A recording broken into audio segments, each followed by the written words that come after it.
کی 1000 سے زیادہ آیات ہیں جو قرآن چیلنج کرتا ہے۔ اللہ سبحانہ تعالیٰ نے پہلے ہی انسان کی پیدائش بتا دی کہ اللہ نے تم کو مٹی سے بنایا، پھر نطفے سے، پھر تم کو جوڑا جوڑا بنایا۔ کل ہم لوگوں نے پڑھا تھا کہ مٹی سے، وہ جو کہتے تھے نا آخرت پہ ہم how can we believe on آخرت، کہ جب مٹی میں ہو جائیں گے، ریزہ ریزہ ہو جائیں گے، ہماری دوبارہ پیدائش کیسے ہوگی؟ تو اللہ سبحانہ تعالیٰ کہتے ہیں کہ پہلے اپنی اوقات انسان آپ دیکھو تو صحیح، آپ بنے کہاں سے ہو؟ آپ مٹی سے بنے ہو، اور جو غذائیں کھاتے ہو، جن سے آپ کی گروتھ ہوتی ہے، وہ بھی مٹی ہی سے نکلتی ہیں۔ اور وہ جو نطفہ، وہ جو آپ کا ریپروڈکشن، جو آپ کے جو ہے اس کے لیے جو آپ کے سپرمز یا ایگز ہیں، وہ بھی کہاں سے بنتے ہیں؟ اس مٹی ہی سے بنتے ہیں۔ تو پھر اللہ تعالیٰ فرماتے ہیں کہ پھر تم کو جوڑا جوڑا بنا دیا۔ اور یہ اللہ تعالیٰ کا بہت بڑا یہاں پہ ایک ہمارے لیے رحمت ہے کہ اللہ تعالیٰ نے ہر چیز کو جوڑا جوڑا بنایا، دن اور رات کا جوڑا، اور صبح شام کا جوڑا، نیکی برائی کا جوڑا، اسی طرح موت اور زندگی کا جوڑا، اور اسی طرح میاں اور بیوی کا جوڑا۔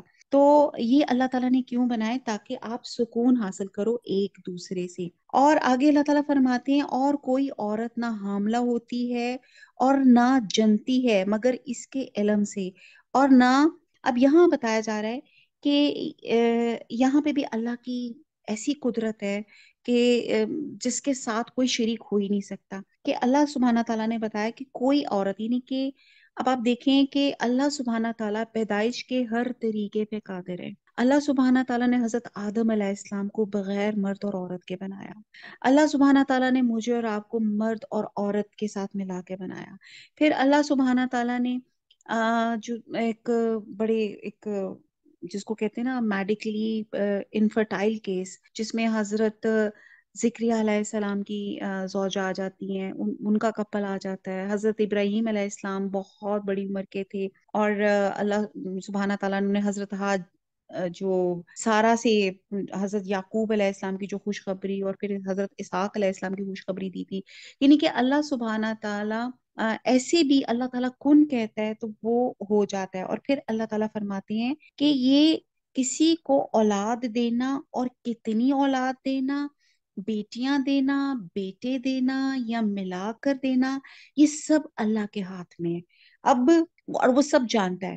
اور پھر آگے اللہ تعالیٰ اگلا اس کا جو سٹیپ ہے آیت کا، یہ آیت نمبر 11 کا، اس کے علم میں ہے۔ اور پھر اس کے ہے کہ نہ کسی بڑی عمر والے کو عمر زیادہ دی جاتی ہے، نہ اس کی عمر کم کی جاتی ہے۔ اب یہاں پہ پیدائش، یعنی کہ اتنی سی ایک آیت میں اللہ سبحانہ تعالیٰ نے کتنی کتنی حقیقتیں بیان کر دی کہ کسی بڑی عمر والے کو عمر زیادہ دی جاتی ہے۔ اب یہ عمر کی ڈسٹریبیوشن، کہ کون سے بندے کو کس کی کیا عمر ہوگی، یہ واللہ عالم، یہ اللہ تعالیٰ ہی جانتے ہیں۔ آپ دیکھتے ہیں کچھ بچے ماں کی ووم میں ان کی ڈیتھ ہو جاتی ہے، کچھ 1 دن، کوئی 3 دن، کوئی اللہ تعالیٰ زندگیاں تندرستیاں دے اللہ تعالیٰ سب بچوں کو، کوئی 10 سال کی عمر میں، کوئی 12 سال کی عمر میں، کوئی 20ویں میں، کوئی 30، یعنی کہ اللہ تعالیٰ ہی جانتے ہیں کہ کس کی کیا عمر ہے۔ تو یہاں پہ اکثر ہم سم ٹائم سوچتے ہیں، جیسے ہمارے گھر میں بھی کسی کی ڈیتھ ہوتی ہے، یا ہم سوچتے ہیں کہ یار کسی کی نظر لگ گئی، کوئی فلانا ہو گیا۔ دیکھیں جی، یا یہ ڈاکٹر کی غفلت تھی۔ آئی اسٹل ریمبر جب میرے ڈیڈی گئے تھے تو امی کو ہمیشہ یہ گلا ہوتا تھا کہ یہ ڈاکٹر نے ابھی 11 بجے گیا تو اس نے بتایا کچھ نہیں، اور 11 بجے گیا اور 1 بجے جو تھے ڈیڈی ہیز پاسڈ ہوئے۔ تو بات یہ تھی کہ اللہ تعالیٰ نے وقت لکھا ہی ایسے تھا۔ بہت سی ایگزامپلس اپنی لائف میں ادھر سے ادھر دیکھیں، اللہ تعالیٰ نے ایک سبب بنانا تھا۔ اب آج کل ڈینگی چل رہا ہے، کرونا چل رہا ہے، بندہ چلا تھا، تو آپ یہ دیکھتے ہیں کہ جس کا جو لمحہ، جس طرح جس نے جانا تھا جاننے، اللہ تعالیٰ نے اس کا وقت لکھا ہوا تھا کہ اس نے 4:03:01 پہ اس کی روح نے جانا ہے، تو اس نے جانا ہی ہے۔ تو کسی کی بڑی عمر یا کسی کی چھوٹی عمر، یہ اللہ کے اذن سے ہوتی ہے۔ عمر کا گھٹنا اور بڑھنا، اور جس کے لیے میں نے آپ کو بتایا تھا کہ 2 چیزیں جو انسان کے لیے بڑی زیادہ پسندیدہ ہوتی ہیں، کیا؟ ایک تو آپ کی عمر دراز ہو جائے، اور دوسرا ہمیں واسع رزق مل جائے۔ تو ایک حدیث کا مفہوم ہے کہ جو شخص چاہتا ہے کہ اس کی روزی اور عمر بڑھے تو کیا کرے؟ وہ رشتہ داروں سے اچھا سلوک کرے، صلہ رحمی کرے، اور ابن ابی حاتم میں ہے کہ آپ صلی اللہ علیہ وسلم نے فرمایا کہ کسی کے اجل آ جانے کے بعد اسے مہلت نہیں ملتی، اور تو یہ آپ یہ دیکھیں کہ یہ بھی چیز اللہ کے ہاتھ میں ہے کہ کیا عمر ملے گی۔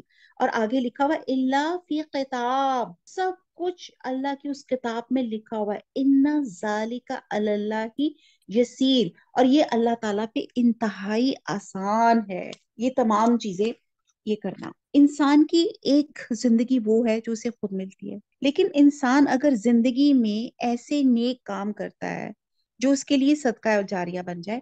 اب بات کی جا رہی ہے، ہم دنیا میں اپنا بینک بیلنس بناتے ہیں، ہم اپنی پراپرٹیز بناتے ہیں اور بڑا خوش ہو کے بتاتے ہیں جی میرے اتنے پلاٹس ہیں، میرے بینک میں اتنا ہے، لیکن اللہ کو قبول کیا ہے جو آپ کے اللہ انویسٹمنٹ بینک میں ہے۔ اور اللہ انویسٹمنٹ بینک کیا ہے؟ جو میرے لسنرز ہیں وہ سب جانتے ہیں، وہ بینک ہے جس میں آپ کا صدقہ، آپ کی خیرات، آپ کا جو اچھا کام، چاہے آپ نے مسکرا کر ایک شخص کو مسکرا کے دیکھا، آپ کو دیکھا ہم تو مسکراہٹ میں بھی بڑے وہ کہتے ہیں کنجوس ہیں۔ آپ دیکھتے ہیں کہ سم ٹائمز ایک بندہ بڑا بےچارا وہ کیا کہتے ہیں فرون فیس کے ساتھ بےچارا بڑا ٹینشن میں بیٹھا ہوتا ہے، آپ صرف اس کو کہیں کہ اسمائل، تو وہ آپ کی اسمائل ایک اس کی ایکسرسائز بھی ہو جاتی ہے، 60 مسل اس کے اس پہ اس کو کر دیتے ہیں، اور پازیٹیو وائبس بھی جو آ جاتی ہیں، اور اس کے لیے کتنا اچھا ہے آپ یہ دیکھتے ہیں۔ اور پھر مسکراہٹ بھی کنٹیجیس جیسی ہوتی ہے، آپ مسکرائیں گے آپ کو دیکھ کے کئی بھی لوگ وہ بھی ساتھ ہو سکتا ہے مسکرا اٹھے، تو یہ بھی آپ کا ہے، تو وہ اللہ انویسٹمنٹ بینک۔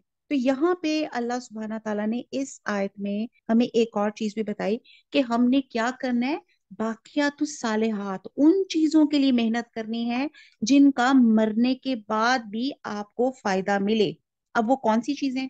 ہم سب کا ایکسپیرینس ہے، جب ہم کسی کو دفناتے ہیں تو وہ 2 کپڑوں میں جاتا ہے، ٹھیک ہے جی؟ تو آپ اس میں 3 چیزیں ہیں جو مرنے کے بعد، یعنی کہ مرنے کے بعد بھی اس کو فائدہ دیتی ہیں، اور ایک یعنی کہ ایک اپنی زندگی میں ایسے نیک کام کرتا ہے جو اس کے لیے صدقہ جاریہ بن جاتے ہیں، گویا مرنے کے بعد بھی اس کی زندگی کا سلسلہ ختم نہیں ہوا، کیونکہ اس کی چل رہی ہے، اس کو وہ ثواب، اس کو وہ دعائیں، اس کو وہ نیکیاں پہنچ رہی ہیں۔ حدیث میں آتا ہے کہ انسان جب فوت ہوتا ہے تو اس کا اپنا عمل تو ختم ہو جاتا ہے، 3 چیزیں بعد میں بھی فائدہ دیتی ہیں۔ نیک اولاد پہلی، جو ماں باپ کے لیے دعائیں کرتی ہے۔ اب یہ کیا ہوا کہ جو اولاد کی دعائیں ہیں ایک طرح سے ان کی طبی عمر ختم بھی ہوگی، لیکن اس کے باوجود بھی ان کی اولاد ان کے لیے جو دعا کرتی ہے اس کا ان کے درجات کو ایلیویٹ کرتا ہے، یعنی کہ آپ کتنی زبردست بات ہے۔ لیکن اس کے لیے کیا ہے کہ ہم اپنی اولاد کی تربیت کیسے کر رہے ہیں، ہماری تربیت پہ تو سب چیزیں ڈیپینڈ کرتی ہیں۔ اب میں تربیت کیسے کرنی اپنی اولاد کی کہ میں اس کو نیک انسان بھی بنا رہی ہوں کہ نہیں، اس کو میں کیا دنیاوی تعلیم میں ہم آپ سوچیں کتنا زور لگاتے ہیں جی وہاں ٹیوشن جاؤ، فلانی اکیڈمی جاؤ، ادھر وہاں جاؤ، دینی تربیت یا روحانی تربیت کے لیے ہم ان کے لیے کیا کام کرتے ہیں، اسپرچل اپلفٹ کے لیے ہم ان بچوں کو کیا بتاتے ہیں، ان کے اندر کیا کانفیڈینس، ان کے اندر کیا چیز بتاتے ہیں کہ قرآن یا نماز، یہ ایک اچھا انسان بننا، ایک ہیلپ فل انسان بننا۔ میں کہتی ہوں ہماری زندگی کا موٹو ہونا چاہیے کہ میری زندگی سے کسی کو ہر وقت فائدہ ہی ملتا رہے۔ ایسی پرسنالٹی بنائیں گے تو پھر آپ کی سوسائٹی کتنی زبردست ڈیولپ کرے گی۔ تو نیک اولاد وہ جب بھی دعا کرے گی تو جو فوت ہو چکا ہے اس کو اس کا فائدہ ملتا رہے گا۔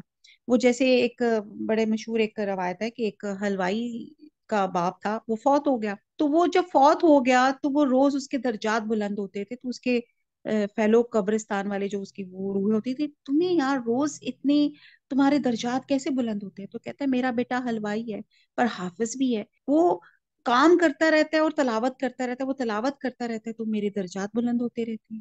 اور ایک دن اس کا درجہ نہیں کچھ بلند ہوا تو انہوں نے پوچھا کیا ہوا، کہتا آج میرا بیٹا بھی فوت ہو۔ لیکن اب اگر اس بچے نے، اس حلوائی نے اپنی آگے سے اولاد کو بھی اچھا اور نیک ٹرین کیا ہوتا یا کوئی اچھی چیزیں سکھائی ہوتی، وہ بھی قرآن پڑھتے، تو یہ ڈیفینیٹلی آٹومیٹکلی ماں باپ کو اس کا ثواب جاتا۔ تو یہ ایک پہلا پوائنٹ ہو گیا جس کو باقیات الصالحات کہتے ہیں، نیک اولاد جو ماں باپ کے لیے دعا کرتی ہے۔ پھر اس کے بعد دوسری چیز ایسا علم جس سے وہ لوگ فائدہ اٹھائیں۔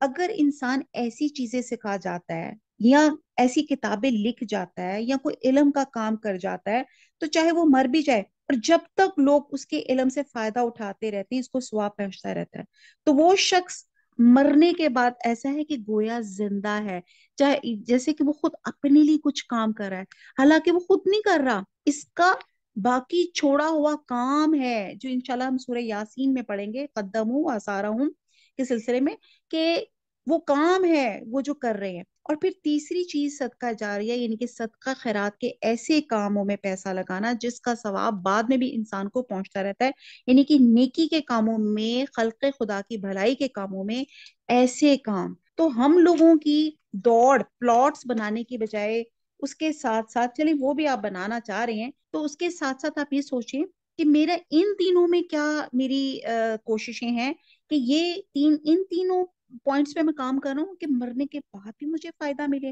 کتنی زبردست بات ہے یہ، اللہ تعالیٰ نے یہاں پہ قرآن میں سب کچھ لکھ دی۔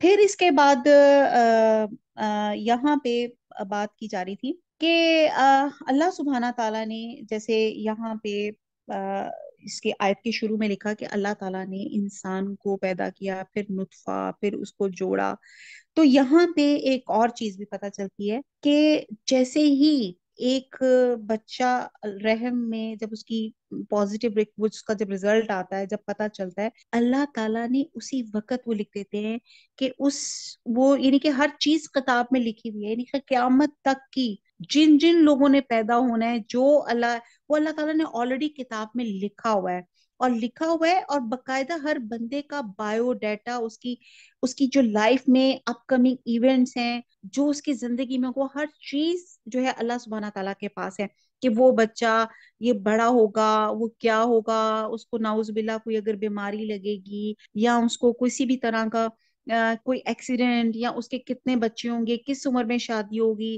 یا اس کا امیجیٹ ریزن اس کی ڈیتھ کا کیا بنے گا، وہ ہر چیز اللہ کی کتاب میں محفوظ ہے۔ الرحمن الرحیم۔ تو ہم لوگوں نے آیت نمبر 11 میں جو عجائب اللہ کے پڑھے تھے کہ اللہ تعالیٰ نے مٹی کے چند اجزاء سے آدم کا پتلا بنایا، پھر اس میں اپنے ہاتھ سے روح پھونکی تو یہی مٹی کے اجزاء گوشت پوست ہڈیاں اور عضلات یعنی کہ مسلس میں تبدیل ہو گئے۔ پھر صرف اتنا ہی نہیں ہوا، پھر اس میں اللہ تعالیٰ نے اپنی کئی صفات بھی ڈالی، اور وہ بولنے لگا، دیکھنے لگا، سننے لگا، سمجھنے لگا، اس میں عقل پیدا ہوگی۔ اب دیکھیں، آپ کو انسان کو ایک ٹائٹل ملا ہوا ہے اشرف المخلوقات، آپ کے ذہن میں آتا ہے کہ اس کو یہ ٹائٹل کس وجہ سے ملا ہے؟ کوئی بتانا چاہے گا؟ اس لیے ملا ہے کیونکہ ہم میں عقل زیادہ ہے، جی، گڈ۔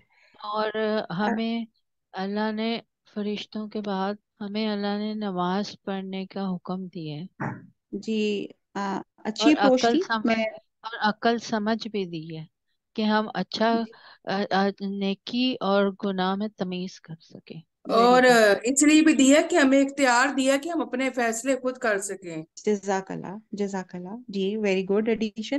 اچھا جی، اب ہم ایک رو میں فٹافٹ دیکھ لیتے ہیں کہ ہمیں اشرف المخلوقات کا جو اللہ تعالیٰ نے ٹائٹل دیا وہ کیوں دیا ہے۔ اس میں سب سے پہلی تو بات یہ ہے کہ اللہ تعالیٰ نے انسان کی ابتدا علم سے کی، جہالت سے نہیں کی، تو اسی لیے کہا جاتا ہے نا علم حاصل کرو، یعنی کہ کتنی زیادہ ایمفسائز کیا گیا ہے کہ علم حاصل کریں آپ۔ تو آپ دیکھیں کہ جب اللہ سبحانہ تعالیٰ نے انسان کو بنایا تو اللہ تعالیٰ نے کہا، کٹ ان شارٹ مختصر بات کرتی ہوں، کہ جو شیطان جو تھا وہ جن تھا، اور اس نے بہت زیادہ عبادت کر کے اپنے آپ کو فرشتوں کی صف میں کھڑا کر لیا تھا۔ تو اللہ تعالیٰ نے جب فرشتوں نے دیکھا کہ انسان بن رہا تو انہوں نے کہا آپ وہ بنا رہے ہیں جو زمین میں فساد پیدا کرے گا، تو اللہ سبحانہ تعالیٰ نے کہا تم وہ نہیں جانتے جو میں جانتا ہوں، ذرا ان چیزوں کے نام بتاؤ۔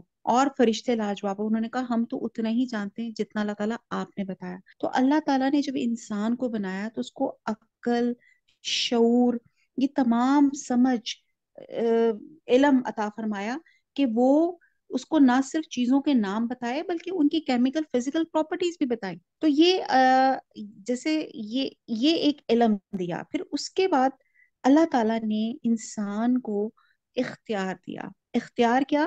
اس کے اندر جیسے ہم نے پیچھے بہت ڈیٹیل سے پڑھا تھا، امانت، کہ اس کو ایک مرضی دی، اس کو چوائس دی، اس کے اندر اختیار تھا کہ وہ اور یعنی کہ وہ رائٹ اینڈ رانگ میں اپنا ڈسٹنکشن کر کے، کیونکہ یہی آزمائش ہے دنیا میں، اسی وجہ سے ان کو اتارا گیا کہ وہ اختیار دے کر کہ وہ اپنی اس مرضی کو اللہ کے تابع کرتا ہے کہ نہیں۔ تیسری بات جو تھی کہ اللہ تعالیٰ نے سب نے جو تھا سجدہ کیا تھا، اللہ تعالیٰ نے جب حکم دیا تھا، تو ایک یہ بھی فضیلت ہے اس کو اشرف المخلوقات ہونے کی۔ پھر چوتھی، اللہ تعالیٰ نے جنت جو ہے حضرت انسان کے لیے ڈیکوریٹ کی ہوئی ہے۔ یہ انسان اور حضرت آدم علیہ السلام اور حضرت حوا جب جنت میں ٹھہرے تھے، جب اللہ تعالیٰ نے ان کو بنایا تھا، تو انہیں پتا تھا کہ اللہ نیچے دنیا بنا رہا ہے۔ اللہ تعالیٰ نے 6 دنوں کے اندر دنیا بنائی تھی تاکہ یہ حضرت آدم اور حوا کو اس دنیا میں بھیجیں، ان کو ایک اور جو اس کا ایک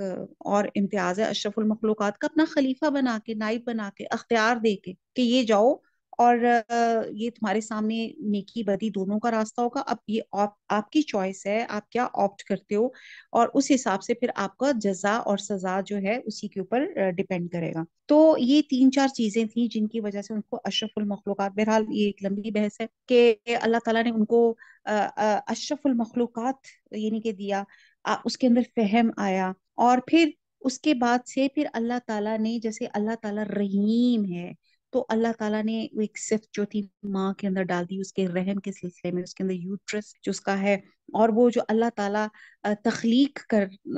خالق ہے، تو ایک تخلیق کا ایک جو تھا، ایک عورت کے اندر بھی اللہ تعالیٰ نے مادہ رکھ دیا کہ وہ بچہ ہے، وہ آگے سے نسل یہ چلتی ہے۔ تو اور کہاں سے چلتی ہے وہ؟ ایک اس کی سٹارٹنگ کہاں سے؟ نطفے سے ہوتی ہے، اور نطفہ کہاں ہوتا ہے؟